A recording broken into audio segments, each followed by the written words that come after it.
Okay, so I'm doing yet another video and also trying to put together a package so I can send this out. But something new that I actually found out yesterday, which would have been, oh my goodness, I even have to check, March 12th. I was actually looking into my Jeep app and I saw that there is a recall.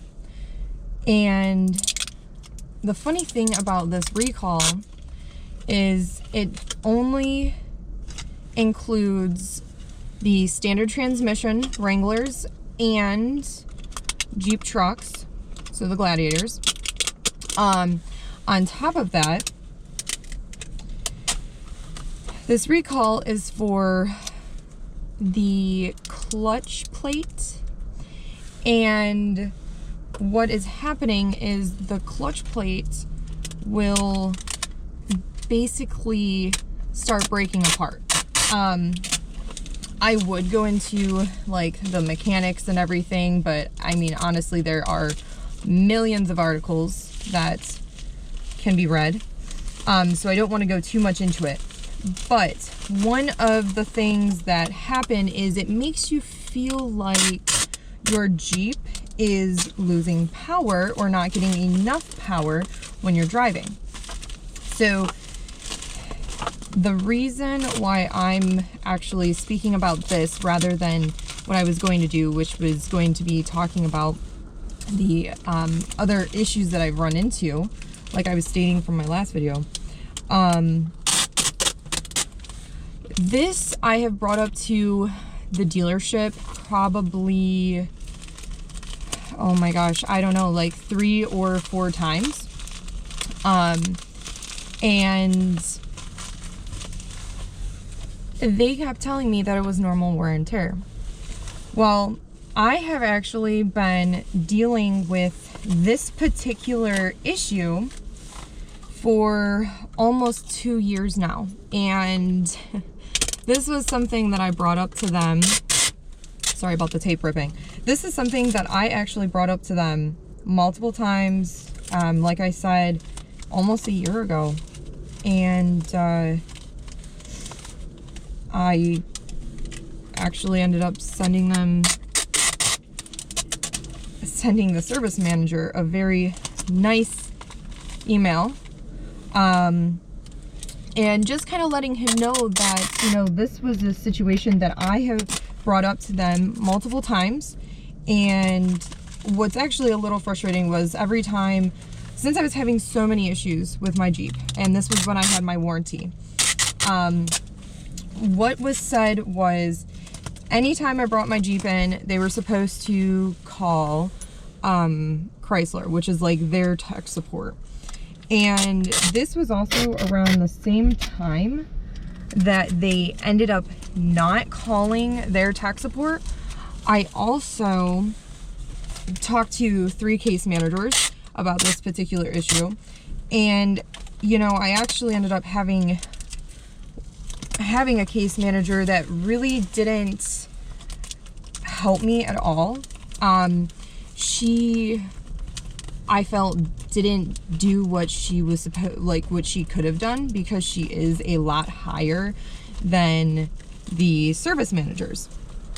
Well, this was that time, and you know, now of course I get a response back from him, and he's saying that he will go ahead and, you know, keep me updated when the parts come in and things like that.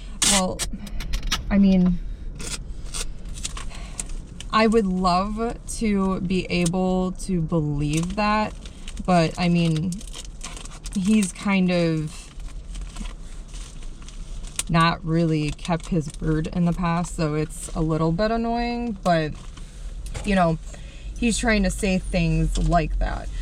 And of course, I'm a super nice person, actually. I have been dealing with this situation for, well, almost 2 years. And to be 100% honest with you, I mean, I guess I'm not really thinking that,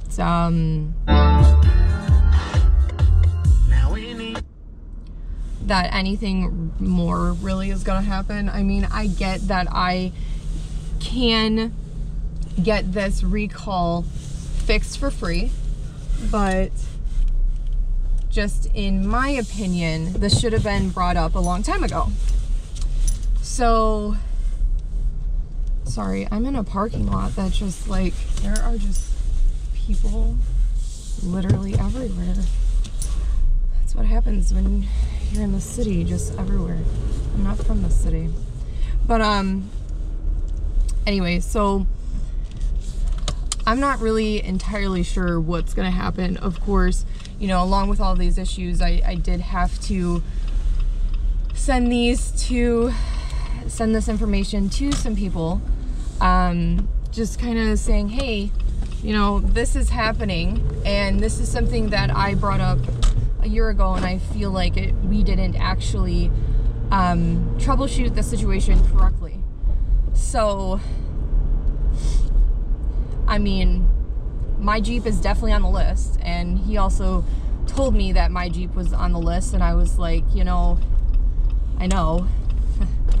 Otherwise, I don't think I would actually send you an email or anything, but that's fine. But yeah, so I mean, this recall does affect any vehicles that were produced between,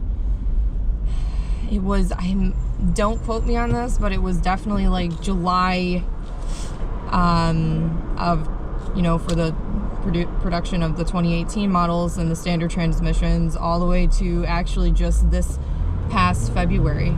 So I mean, that's what they were saying, a little over 33,000 vehicles.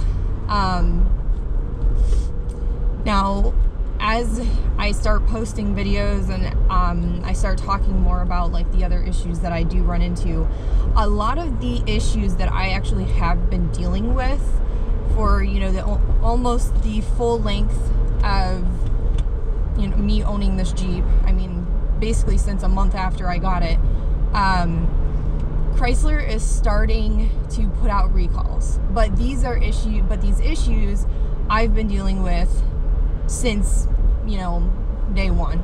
And they're just now putting out recalls because other Jeep owners are now actually getting these issues. They're being affected by these issues that, you know, I have been told that they're normal wear and tear situations, and or they can't duplicate the problem, or situations, some weird answer like that.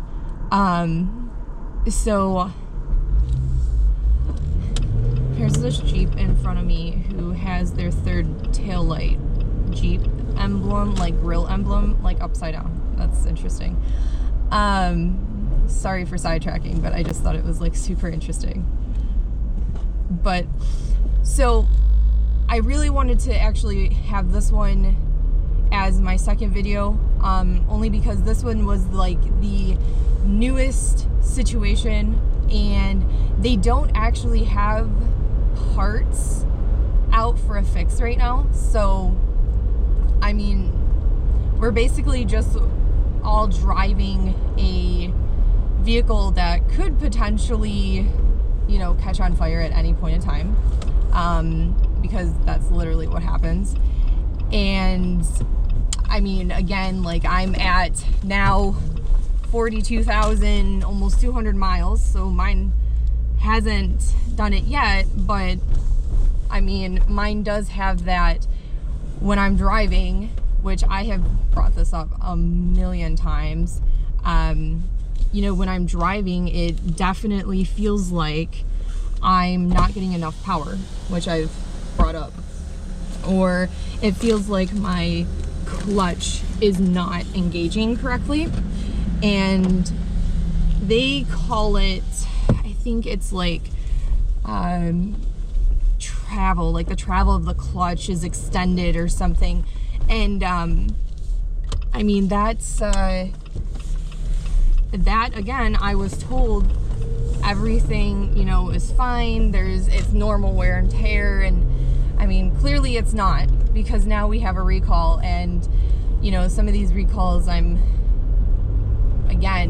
been dealing with for, you know, multiple months, and everybody was basically telling me that they couldn't duplicate the problem and things like that, which I kind of understand, because my Jeep again is what I call an AI Jeep, because it literally does whatever it wants. And that is not even like a joking situation. It literally does whatever it wants, when it wants, type of situation.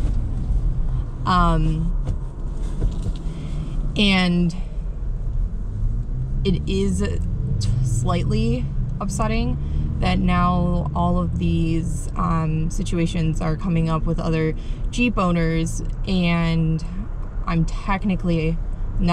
out of warranty while everybody else is within warranty. So I'm kind of, I mean, it happens, you know, whatever, but I'm actually half happy, because, you know, everybody else who owns a Wrangler, a JL Wrangler, are now encountering the issues that I'm encountering, and their Jeep is probably handling it a bit better than mine is, because they can duplicate the problem. Or they just have like a really great dealership, and the dealership is taking them seriously. I don't know which one it is. But that definitely is one thing that's the newest situation that I literally, when I saw it, I mean, I first saw it on Facebook, just scrolling through my newsfeed. There is a Facebook group, it's the JL Enthusiasts, and a lady posted about it, and I was like, you know what, I want to go into my app and I want to see if this is, you know, something that I'm actually a part of, and I am, which I was more happy that that was a recall than I should have been, actually, which is weird. But when you have so many issues, you're just kind of waiting for that issue to actually be known, and then there's, you know, some sort of fix or something that they're doing to change it. The other situation that I'm just going to add, it's kind of small, is my stereo trim is pulling apart by itself. I've never touched anything on the inside of my Jeep, but the trim in the middle is pulling apart, and that is something that we tried to send in because they have never seen it happen like that, and they don't know why it's happening. So the main dealership that I go to tried sending it into Chrysler, and they ended up coming back, because I'm out of warranty, that they aren't going to cover it to be fixed. And you know, the part is about $33 actually. I mean, I have to have it fixed before the summer, clearly. But you know, I will also have to try to, you know, gather my resources and try to see if I can find any videos at all that, you know, show this particular trim being replaced.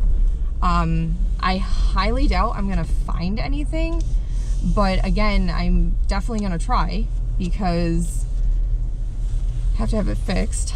That I will actually have a video or a picture posted within this video, so, or even at the beginning or something, but Yeah, so that is the newest issue. And, you know, yet again, if anybody encounters any other situations, or if they know of any information, you know, comment. That's the only thing that, you know, is going to help figure out what's going on with everything. So everybody stay safe, especially the standard transmissions. Make sure you keep up on your vehicles. And I would not take a normal wear and tear answer. I would, if you're under warranty, I would definitely just keep pushing them to figure out what's wrong. I did it as best as I could, and I eventually, I mean, it's stressful because you're always taking your vehicle in, you're always getting a rental, and you're always, you know, trying to get them to understand like what's going on and things like that. So if anybody has a warranty still, just keep pushing, because eventually we'll get the bugs worked out, I think. And of course it is a first model, so everything happens like this anyway, but definitely keep pushing if you guys have a warranty, only because I don't have the ability to anymore, even though I really wish I could. But yeah. All right, so I will talk to you guys in another video.